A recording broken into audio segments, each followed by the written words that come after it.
It's the Sean Widmer Podcast. It's a journal by someone that just really doesn't like to write. Hey, hi. Thanks for tuning in to the Sean Widmer Podcast. New week of episodes. I'm recording this on Sunday before Game 7. Before Game 7. Real quick, we are going to talk tonight about some parenting stuff. A question I was asked last night that I would highly recommend never starting a conversation this way, and I fumbled it mightily. We will talk about that here in a little bit. But I did want to mention I am starting, I wanted to start this episode by saying we are officially in the season where I am putting the armpits of my shirt to work. We are there in Lexington, Kentucky. A string of 90-degree days this week, and the humidity is here. Oh, my goodness. Leaving church today, I was walking out with Woods, and two different people just on my walk from exiting the door to my pickup, I heard them say, holy cow, the humidity. Two different people mentioning the humidity in this 30, 40-second walk that I had because it is hot. So I'm a sweater. I'm an armpit sweater. Shout out to my guy, Scott Ferguson. He and I live in that armpit sweat life. The armpits of my shirt are in for it now. They've had a good off season, nice and dry, keeping them cool, deodorant keeping them fresh, but it stands no chance now. So get ready to absorb some moisture, boys. It is that time. And I think probably 10 years ago on this podcast, we were early 2000s, there was a chunk of podcasts for maybe a 3 or 4 week span where I was trying all these different techniques to stop my armpit from sweating. One of which was this Certain Dry, Scott and I found, Certain Dry, which I put on my arms so much and too much without reading the warning label, it burnt my armpits and my armpits scabbed. And that was bad. That was bad. But I'm at the age now, I'm just going to sweat. I'm an old man. I'm going to sweat it up and just live with it. So if you see me around, compliment the wetness under my arms, and I would appreciate it. Tonight is Game 7, though. Now, if you're listening to this podcast, you know who won the NBA Finals. I don't know yet. I'm assuming it's the Oklahoma City Thunder, but you never know. Don't count the Pacers out. They've been counted out the entirety of the postseason, and they've won every series. So, when you're listening to this, there's a new NBA champion or an NBA champion. Yeah, new NBA champion. New NBA champion. I'm excited. I'm excited for the game tonight. It was funny. Last night, I'll talk about last night later. Sorry. I want to talk about a couple days ago first, and then we'll get into last night. A couple days ago, I was talking to one of my buddies' sons. I'm at that age where I have buddies who are my age or a little bit older, and they have older kids. I have younger kids, 5, 3, 1. We're going to talk about them in a moment. But I was talking to one of my buddies' sons about the NBA. Shout out to Aaron. The NBA Finals. And he and a couple of his friends are excited about it. Here in Lexington, there is a little bit of excitement because we are 2.5 hours away from Indianapolis. So if you are an NBA person here, the likelihood of you being a Pacers fan is very high. They are the closest NBA team. So he and his buddies are Pacers fans. And I was talking to him about the series and how they feel about it. And, I was getting all the breakdown from a Pacers fan on what they like and what they don't like. It was very enjoyable, very fun conversation. But he started talking about today, Sunday, and what they're going to do for the NBA Finals, and I went back to a time in life that was so wonderful, and I love life now with the kids and being married with kids, and we've got this stage of life going on, as hectic as it can be and as draining as 3 little kids can be. I love it. But he hit on the old stage of life that I really thrived in, and that was being young and single and loving sports. And so I was talking to Aaron about what his day is going to be like today. He goes, his buddies are getting together, and they're going to do some shooting games at a park they have right by their apartment.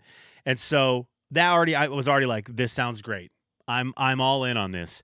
And he was explaining the shooting game they play. I was trying to explain to him the game 48, if you know the game 48, because I think it's a great game to just play with a group of guys. And so, or a group of anyone.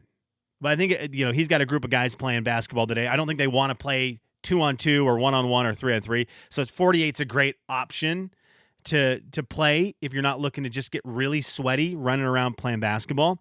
So anyways, he's explaining the shooting game to me, and they're going to go out. They're going to shoot hoops this afternoon. He said then they're going to go back to their apartment, and this is when it really started hitting home. And I mentioned Scott earlier in the podcast. This made me think of life with Scott, my buddy Andy, and it really hit home. They're going back to the apartment, and they're firing up NBA 2K25 and running a simulation of the game that's going to happen tonight. So they'll run Pacers Thunder in Oklahoma City, and they will have a simulated result before the game kicks off. He said then they're going to do a cookout and then watch the game because the game starts here at 8:30 late, which I'm trying to become more Kentucky since I live here. I always and forever will be a barbecue guy. That's what I'm going to say. If you're going out making burgers, making hot dogs, I'm going to say it's a barbecue, but it's a cookout here, and I want to respect that, and I've got no real issue changing that up, but it's hard to rewire my brain to say, okay, we're doing a cookout. I like it, whatever. So they're going to do a cookout, and then they were going to watch the game, and I thought, what a life. What a life, because my kids aren't there yet, right? Huck's not quite there where he doesn't care at all about the NBA game tonight. He's never seen an NBA game because he's in bed before any of them start. Thanks to East Coast time, he has no clue what they even are. So he's not interested. He doesn't care. He's too young to go out and shoot baskets at the park. But I'm praying for the day when the kids are bought in to an event like this and I can shine, where I can say, look, your mother has all these really good ideas a lot of days of the week on things to do. Like she took them to the KWAYI yesterday. They had a big day swimming. We went out to the pool. I got in the pool with my daughter. She looked at me and said, oh, good, there's your big fat belly. That's the exact quote she said to me as I got into the pool. She goes, oh, Dad, your big fat belly, and giggled and swam off. And I just immediately in this public pool found a way in the shallow end to sink all the way down and pretty much lay down so that just my head was above the water like an alligator because I was so ashamed, thanks to my daughter. It's just the reality, right? She's just speaking truth. But my wife is really good at putting all these plans together during the off days where we have some family time. And my time will come because when there is a big sporting event, those days I have prepped for 43 years. And days like today, we could have a huge day once my kids are into sports. You know, Super Bowl when that rolls around, March Madness stuff when that rolls around, World Series, big college football games, big NFL games, NBA games. I'm going to be there for those days. We just, as a family, have not hit the interest level that I need to get there. Anyways, shout out to Aaron. His day is going to be awesome. I hope your day was great. And if you are an NBA person, you got to celebrate appropriately. My kids aren't at the age yet to do that, but they are at an interesting age, and we have got some interesting dynamics between the 5-year-old, the 3-year-old, and the 1-year-old. The 1-year-old in 6 days from the recording. Woods turns 1 next weekend. So a 5-year-old, 3-year-old, and a 1-year-old. Thank goodness he turns 1. Oh, hallelujah. Because now I can just say a number moving forward when asked how old he is. That's a whole number forever where it's not, okay, he's half a year old, he's 3/4 of a year old, 8 months, 8.5 months. It's just now he's 1, and then he'll be 2, and then he'll be 3. And it's just a wonderful birthday when you turn 1. So I don't have to do all this crazy math where I'm like, he was born in July, it's January, how many carry the, I hated when people ask me how old a baby is before they're 1 year old. It's an impossible question to answer. So much math involved. He'll be 1. Hallelujah. Anyhow, there's a great, it's an interesting dynamic between the kids. And this is kind of like one of those parenting things that I'm just watching. The future could go a number of ways, and I'm watching it develop, and I'm thinking, how do I parent through this?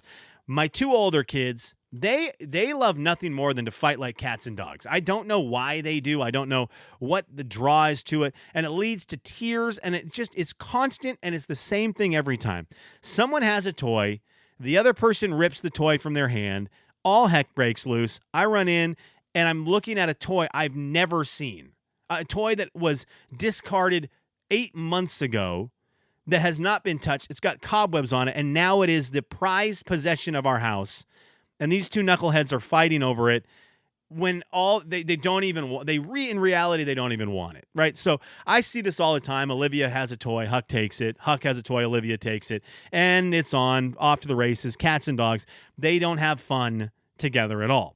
And when someone rips a toy from one of them, it's like you killed their dog. It's laying on the ground, it's crying, it's the worst. And that's the dynamic between the two older kids. But then I've got the 1-year-old. And the 1-year-old is rough and tumble, unlike my other kids. For instance, my son, Huck, is kind of a bully right now, and I'm terrified about it, and I'm trying to figure out how to parent through it. Trying. Not doing a great job of it.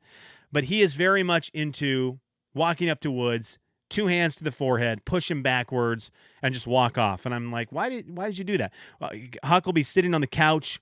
Woods will climb up onto it to look at Huck. He's so excited to see him, and Huck goes 2 feet to the shoulders and just pushes him back 5 feet in the air, and Woods goes careening off the ground, skidding to a halt 5 feet away. But unlike Huck, Woods gets up, and there's this wild grin on his face of, oh, are we going? It's a little terrifying. The other day, Huck pushed him to the ground, and I'm waiting for the tears, pushed him to the ground, and then doubled down, pushed him. Woods rolls over on his stomach, and Huck does sort of a WWE jump and lands with all his weight on Woods and holds his arms and his legs up, and Woods is pinned under the ground, and I'm like, no, get off him. And I look at Woods, and there are no tears. In fact, it's the exact opposite. He is laughing, what's the word I'm looking for? Audible laughter. Big old grin on his face. He is ready to wrestle. And so Huck thinks he's getting away with murder. He thinks, aha, I got you. Well, little does he know, Woods is now activated. And he's thinking, okay, bud, I'm going to push up, and we're going to get this. We're going to continue on with this fight. And I have to get Woods off. I have to get Huck off of Woods. I'm like, dude, you can't do that to him. And look at Woods. And of course, Huck doesn't have a crazy reaction because there's no tears, right? When he and Olivia fight and then there's tears, there is a tiny bit of guilt involved with the person who started the fight because they don't love to know they hurt the other person, which thank goodness for that, especially Olivia. If she hurts Huck and he's really hurt and crying, she runs to her room. She hates that she hurt him. And I'm very thankful for that. There's some conscience in there. But Woods doesn't have that. And so we had our moment the other day. Huck pushes Woods to the ground. Woods loves it. I rip Huck off him. I'm like, dude, you can't do that to him. He's a baby. You can't push. You can't kick. You can't hit. And Huck's like, oh, he likes it. And so Woods retaliated. And we had our first moment where I thought, here it comes. As Woods got pushed over, whatever, I get Huck away. And Woods finds this little toy hammer that we have.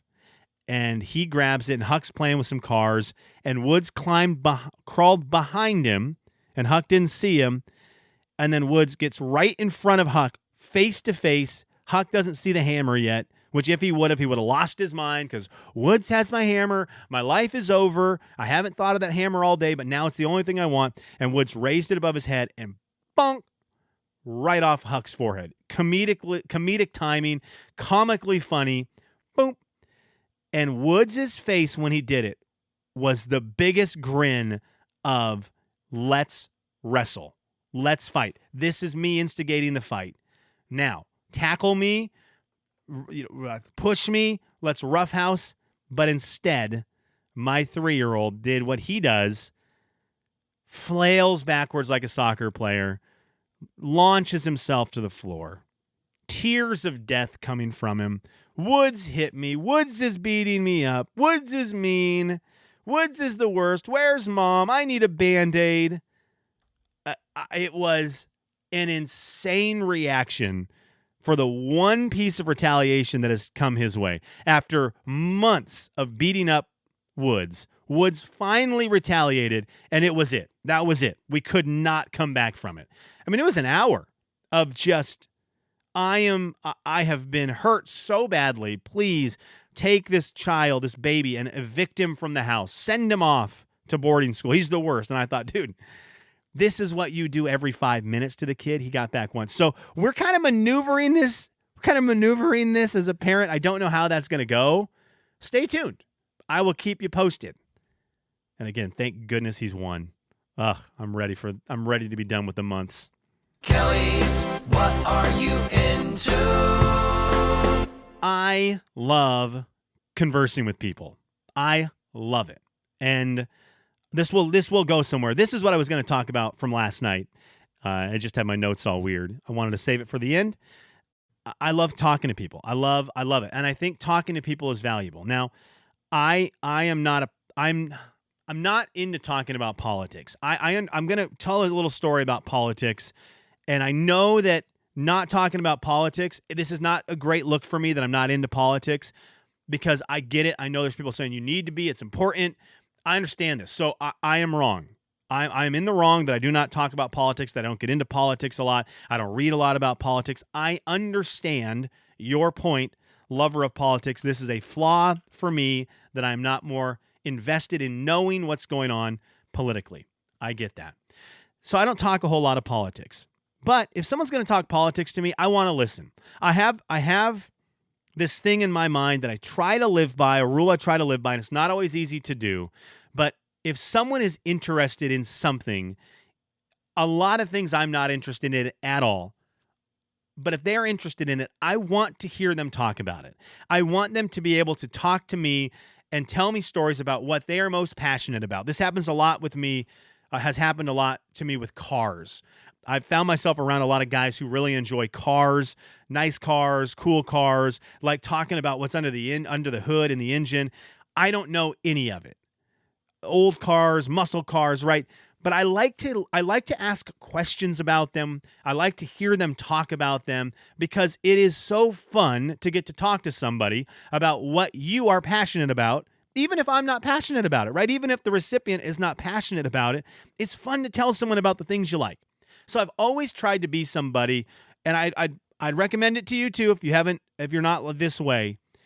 I've tried to be someone to be receptive to conversations, even if it's stuff I don't love, because it's just nice. It's nice on the receiving end. If someone does that for you, it is a really cool thing. So I like that. Well, last night I got into one of those, and it was political, but I got into this in a wild way. And as much as I just said talk to people about what they love, I am going to say what I experienced last night. This is not how you should ever start a conversation. I met a man last night for the first time over at my buddy Lexington Mike's house at his get-together last night, and I'm minding my own business, eating chips and pretzels, having a good night, talking about AI with Alex and Mike, talking about house projects with Eric.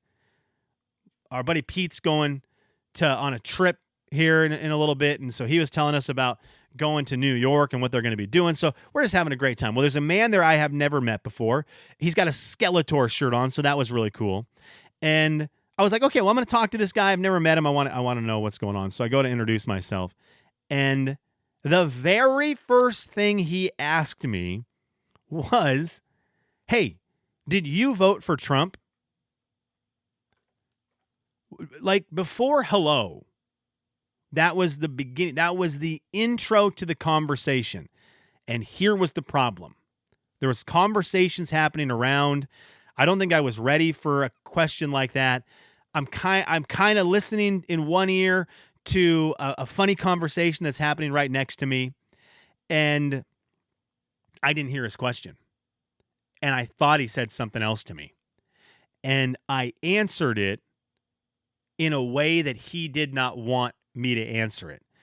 I answered the yes-no question on the opposite side of what he believes, and what politically where he stands.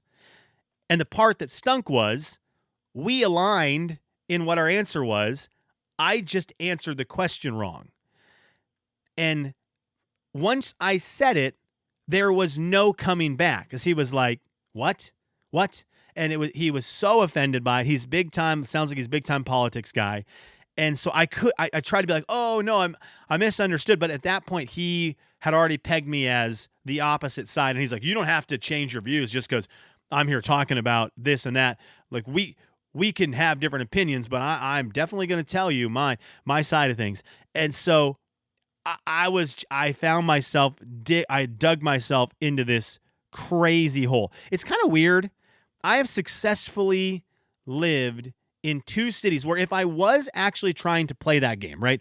If I didn't want to get into a political fight and the man asked me a political question and I know my answer, but let's say I want to lie about it to try to just avoid any controversy, I have successfully lived in 2 places where the guessing game on that answer is trickier than it probably should be. I lived in Spokane, Washington, where Washington, notoriously outside of Washington, is a blue state. It's a liberal state, but I lived in Eastern Washington, which is very red, very conservative. But nobody knows that outside of Washington. You look at the map on Election Day, and everyone already has Washington blue before the election starts. Okay, now I live in Kentucky, in Lexington, Kentucky. Kentucky, it feels like as a whole, a very red state. So the opposite of where I was at in Washington, where it feels like a very red state, except for I live in Lexington, which I don't know, that someone explained it to me one time, why Lexington is a very blue city, heavy blue city. I think there was a joke in there. It's a college town, and Kentucky, University of Kentucky's blue. And there was some joke that I didn't get politically, but whatever. So I'm now flipped, where I'm in a state where the whole thing is red, and then I'm in the blue section where I was in the red section in a blue state. And so you are always, because it's so diverse, you're always kind of guessing where people are going to be if you're trying to avoid a political fight. And so with this guy, I would have had that. If I was trying to play the game, I would have had to really look at him and say, all right, do you look like you are blue or red for me to avoid arguing? And it would have been come down to 50-50, because that seems to be how it is in both the states that I've lived in. You're just taking a shot to avoid controversy. But either way, I just found myself in this spot where I was like, now I spent 15 minutes. It wasn't that long, probably 5 to 10 minutes, trying to convince this guy, yeah, we align. We're on the same side here. I just didn't understand you to start. I was trying to listen to the body part conversation that was happening next to us, thought you said something else, because I didn't in a million years think someone would just start a conversation with someone they've never met with, did you vote for Trump? Didn't think that was going to be, I don't think I never guessed that was going to be the intro question ever. No matter who it was who was going for president. Like, if I was alive in the olden days, I just don't expect someone to be like, "Hey, did you vote for Honest Abe?" Doesn't seem like the intro line. It would have been like, "Dude, did you see the latest Paul Revere logo release on his line of satchels that are out?" Like, that's where you would start. Then eventually get to like, "Hey, what about Honest Abe? What do you think of this guy?" So I don't know where that story is going. It was just on my mind, and it was wild last night to try to maneuver through it. And then the guy ended up being awesome. He's an awesome dude, and he is a artist. And so we started talking about art, and I was so interested in his life of making art and how it works and what he draws and how he draws it. But the whole time I'm talking to him, there's this underlying tension between him and me of, he's like, we don't align politically, and right now politics is pretty heated, and so we are not the same. And I'm like, dude, can we just talk about you drawing cartoons? Because I like that a lot more. Okay, thanks for tuning in. Do we have any comments? Let's see if we had any comments we need to get to from this week. I don't think there are, but let's see. Oh, okay, here we go. This one came in from Roberta. Said, glad to hear, we might have read this one already. Glad to hear your folks are coming in at approximately the same year that they left home. And approximately the same year they left home. It is craziness anymore. I was great having my folks here. Roberta, it was great having my folks here. What do we get on? Do we have anything on Spotify? I think we do. Let's see what we got. What do we got on Spotify? You can comment on these things, Spotify, and also on YouTube, and also on Sean'sLife.com, as we have one comment here. Oh no, sorry, that was not on Spotify. It was just about the pancakes. Fluffy pancakes, FTW. Is that for the win? Fluffy Pancakes FTW. That is from Kelly. So there you go. Fluffy Pancakes guy. I don't like him. Give me the flat ones, but I understand. I'm glad you like him. I am struggling to make my daughter Mickey Mouse pancakes. I am really having a hard time with the flip. Get the ears, get the face. I'm having a hard time with the flip. I'm consistently losing an ear on the flip. So I've got to be better. Thank you for listening to your favorite 15-minute podcast.